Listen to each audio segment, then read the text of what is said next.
Shalom, Kol Lord Yahweh, Bahashem, Yahushai, Bahashem, Raha Hakadash, double honors to the apostles and elders, the great millstone, peace and salutations to the hopeful elect scattered throughout the four corners of the globe.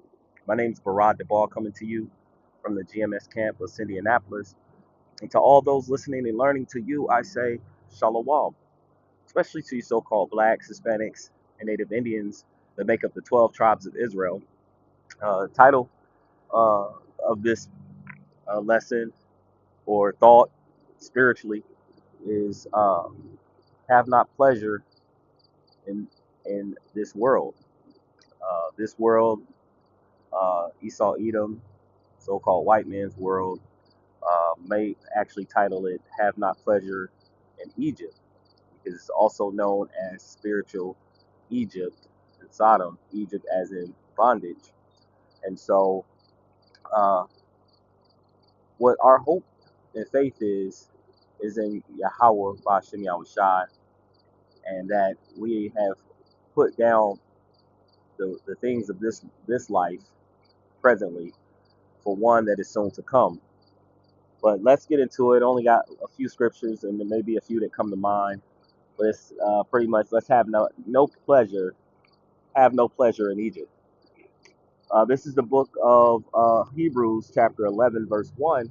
It says, "For now faith is the substance of things hoped for, the evidence of things not seen." And of course, like I mentioned previously, uh, our hope is in the kingdom to come, wherein dwelleth righteousness. All right. And if you've listened to the men at GMS, you know, you should well know, listening and taking notes, that our main goal, is to receive salvation, and through that uh, faith and that hope, we are doing the work and teaching, professing, proclaiming Yahweh Bashem Yahweh to the best of our ability. And so, our hope is that we receive salvation, and that in the end, the things that we put off on this life, we will receive a hundredfold, as it was told, I believe, to Peter when Yahweh Shai spoke unto him. And so, in the king, and we will receive these things in the kingdom to come. It says, "For by it the elders obtained a good report," and that's a really good report. That if we do this work, um, good news is that we will receive a righteous king. We will be in a righteous kingdom.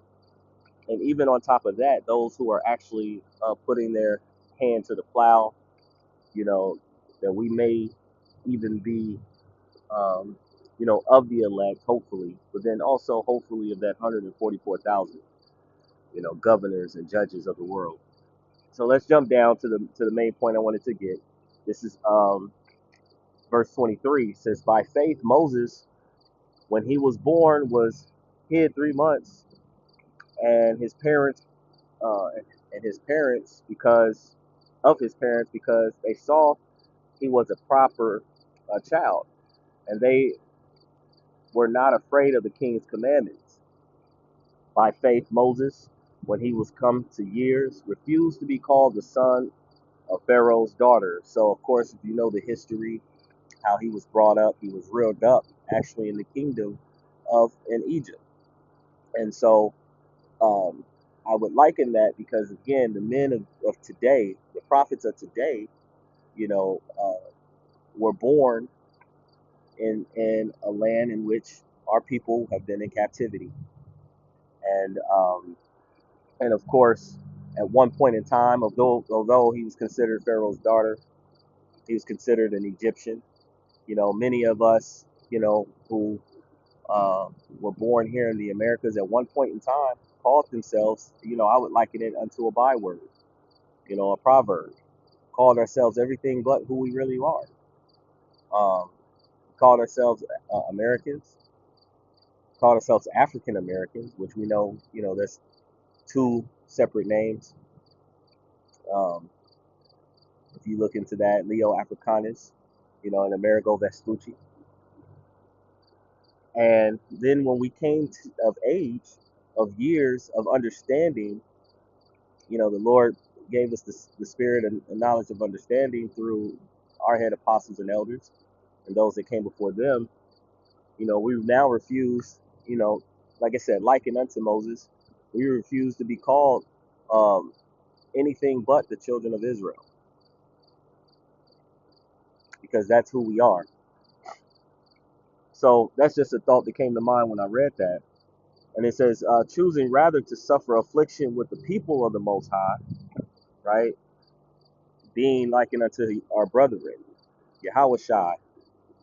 When Yahweh Shai came, he was under the Roman persecution. And of course, at any given time, he could have sent forth legions um, when he was being persecuted and crucified, but he did not. He suffered it. He suffered the affliction, leaving us an example.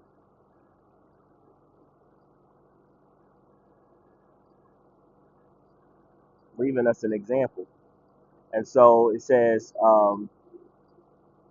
then to enjoy the pleasures of sin for a season. And so he understood the pleasures like we do today. The pleasures of this life leads to death. It was told to Timothy, it says, um, uh, she that walketh in pleasure is dead while she liveth, roughly paraphrasing. So when you're into uh, the ways of this world, trying to, chasing the bag, pretty much putting uh, family life, money, cars, clothes, these things before Yahweh Bashem Yahweh Shai, you are in the congregation of the dead. Anything that you put before Yahweh Bashem Yahweh Shai, right? It says, he that wandereth out of the way of Yahweh Bashem Yahweh Shai will remain in the congregation of the dead, roughly paraphrase.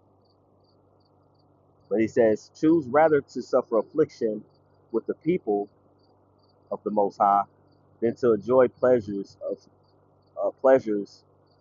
of season. I mean, of sin for a season, because this, like it tells us in First John chapter 2, chapter verses 15 through 17, it says, "Love not the world, neither the things that are in the world. For any man love the world, the love of the Father is not in them." And again, I'm paraphrasing. I'm saying these and quoting them because I'm in a place where, while at work, for some reason, the areas that I'm in when it's time to use my phone, it's hit or miss. But if you go into First John chapter 5, First John chapter 2, 15 through 17, you'll see that. And it also tells us in James that that um, any man that love the world is enmity with the Most High. You know, so if you have your pleasure in this life, you are and put the things of this life before Yahweh Bashem Yahweh Shai, you are an enemy to Yahweh Bashem Yahweh Shai. And it says pleasures of sin. What is sin?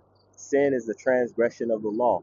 So a lot of things in which Esau, Edom, so-called white man push in this life, it's completely adverse to Yahweh Bashem Yahweh Shai. So it's leading you into the road of sin. It's leading you into a road of destruction. And many of our people envy um, their prosperity. Well, at least at this point in time, we see that it's coming to an end. But it tells us in the scriptures, envy not the oppressor and choose none of his ways. For the froward, which is habitually disobedient, that's Esau, Edom, is abomination unto the Lord, and the secret is with the righteous. So he's given us the understanding that when we read Psalms 73, how it tells us that um, when we came into the sanctuary of the Most High, which are the prophets, who are the teachers, we then understood their end. So why would we join hand in hand? Because it tells us in the scriptures, um, though thou join hand in hand, the wicked shall not go unpunished. So we don't want to join hands with someone that we see that a great destruction is coming upon, because you could easily receive that same destruction. and he's going to live it up in his pleasure and his kingdom, like it tells us in Lamentations. It's pretty much it said, Lamentations, I believe is 4, where it talks about. Um, let me see if I can get it here. Actually, let's finish this off. It says, um, pleasures of sin for a season, esteeming the reproach of the most of Yahamashiach, which is Yahweh Shai, greater riches. So the things that we go through is light afflictions compared to what we're going to receive. We're going to receive greater riches for the light things that we go through by um, totally turning our back on this life, on this present life. We're in the world, but we're not of it. We're using the world, but not abusing it. It says, great riches than the treasures of Egypt, modern day Egypt, America, as of today. That which is then is now. For he had respect unto the recompense of the reward. And what does it tell us in Revelation? When Yahweh shall return, he's going to reward his prophets. What does it tell? What is second Esdras? Esdras was told. What did he say? He said, "Then I commended them who stood so stiffly for Yahweh, Hashem Yahweh Shah."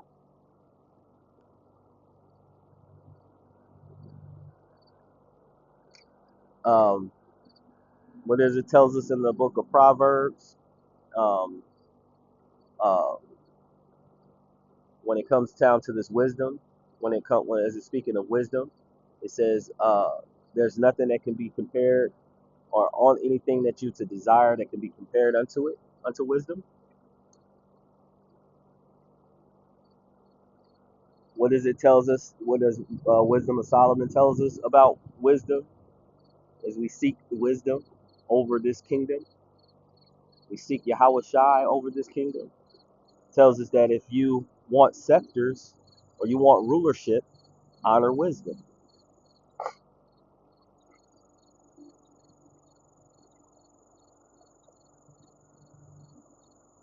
This is let's look this up. I want to get this one more scripture.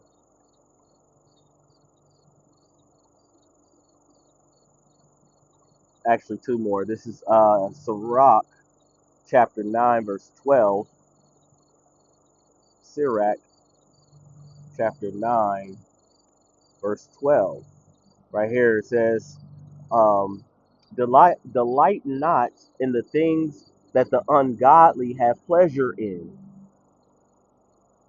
but remember they shall not go unpunished unto their grave. So again, this is the reason, the whole point of it. Delight not, we're to take part in the pleasures of Egypt. All right. The other one I wanted to get was